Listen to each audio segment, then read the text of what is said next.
Welcome to my porch here in Louisville, Kentucky. I'm out here. It's about a little before 7 a.m.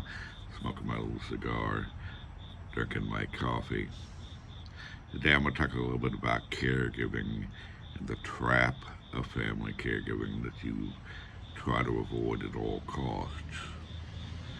Um, Family caregiving starts off usually very small, and you're doing little things for them here and there, and then it progresses and it begins to take up more and more of your time, and then eventually you become probably a 24-hour a day caregiver. So what do? You're not working anymore. You don't have any income.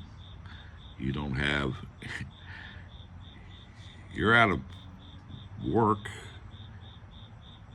while you're working, being a family caregiver.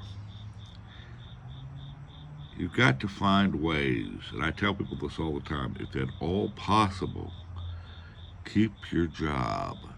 Keep it. Find other ways to supplement getting people to watch them and care for them, home nursing, whatever you got to do.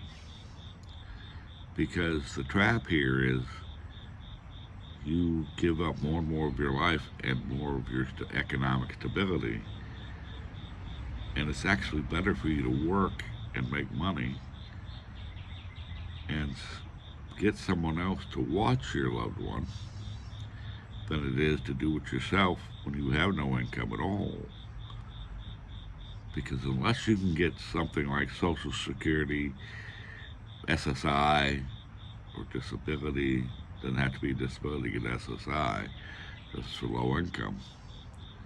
But you might find yourself on SSI, and that will pay a little bit of your living expenses, but you're not saving up any money.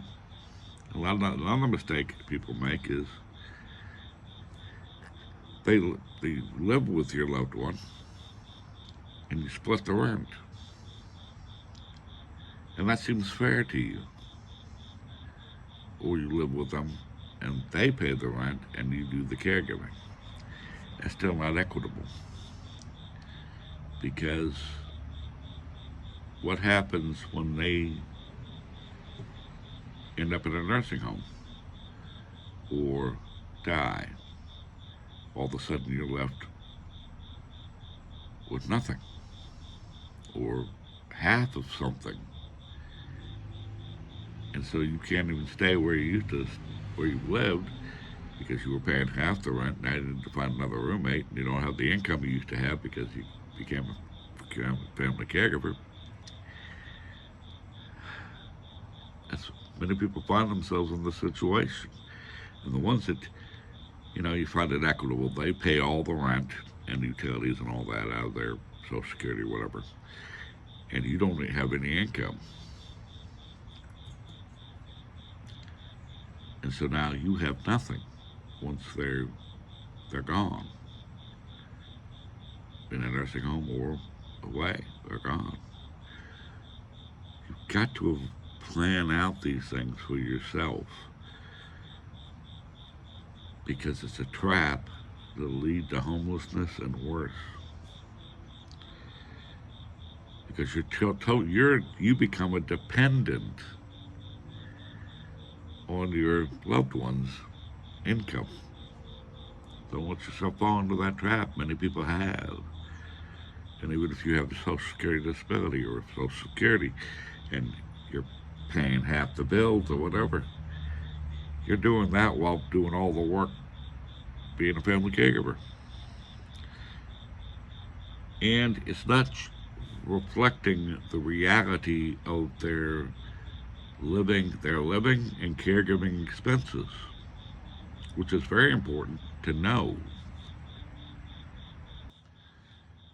for many reasons. For Medicaid, Medicare, you need to show the reality of their living expenses, because let me tell you something.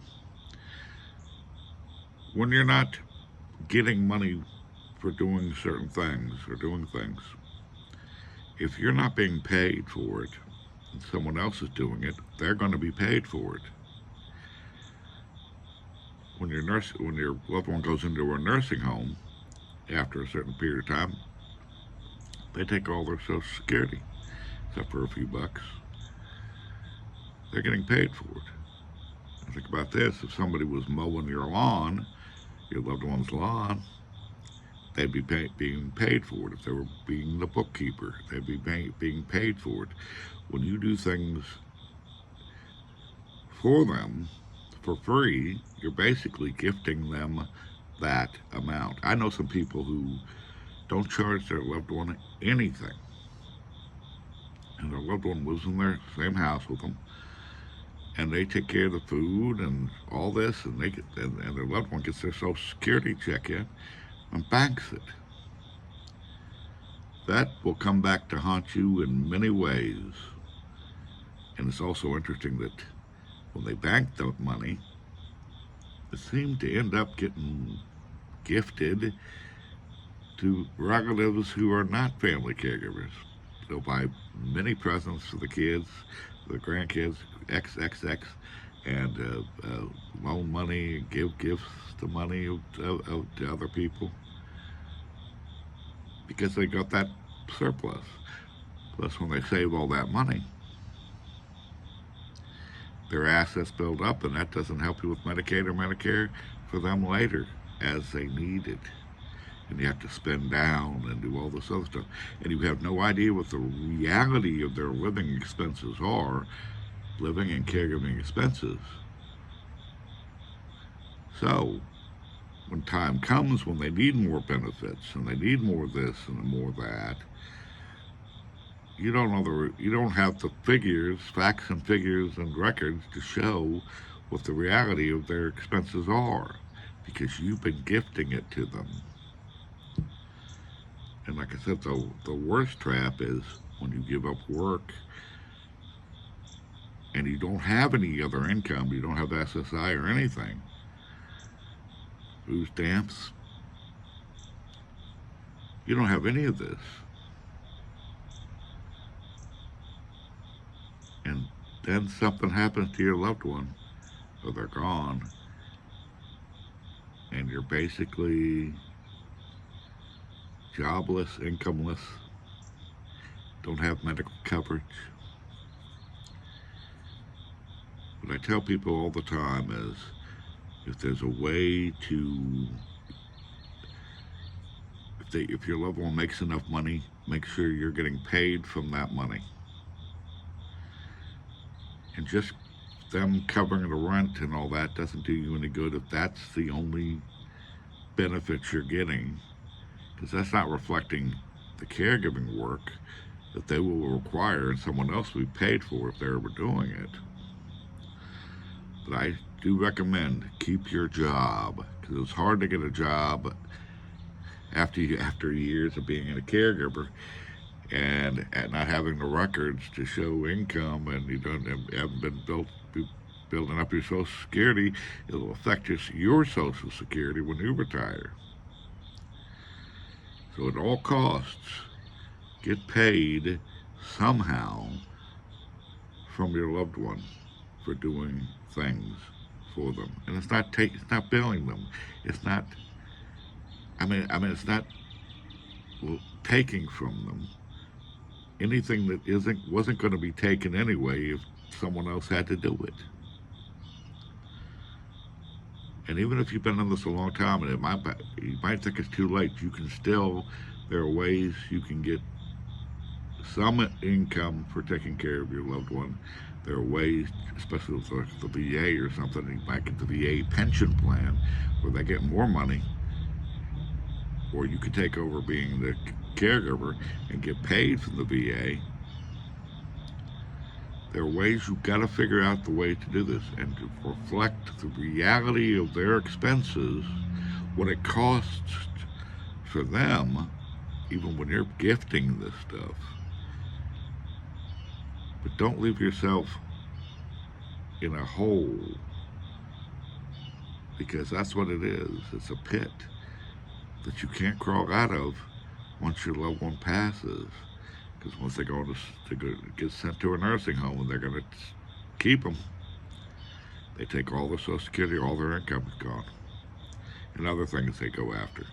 So you spend a lot of your time figuring out ways that you can get paid for taking care of your loved one, and that's not taken from them. That's just someone else is going to get paid to do the exact same thing, and they will be paid the minute they're doing it, and you're not. So remember that, and be proactive about this stuff. Worry. Oh, we get into family caregiving. We just get into it, and it slowly progresses, and we don't really think about it because it's day after day kind of stuff. And you think it's going to go on forever, or you think it's only going to be a few years. When I became a family caregiver, it was over 20 years ago.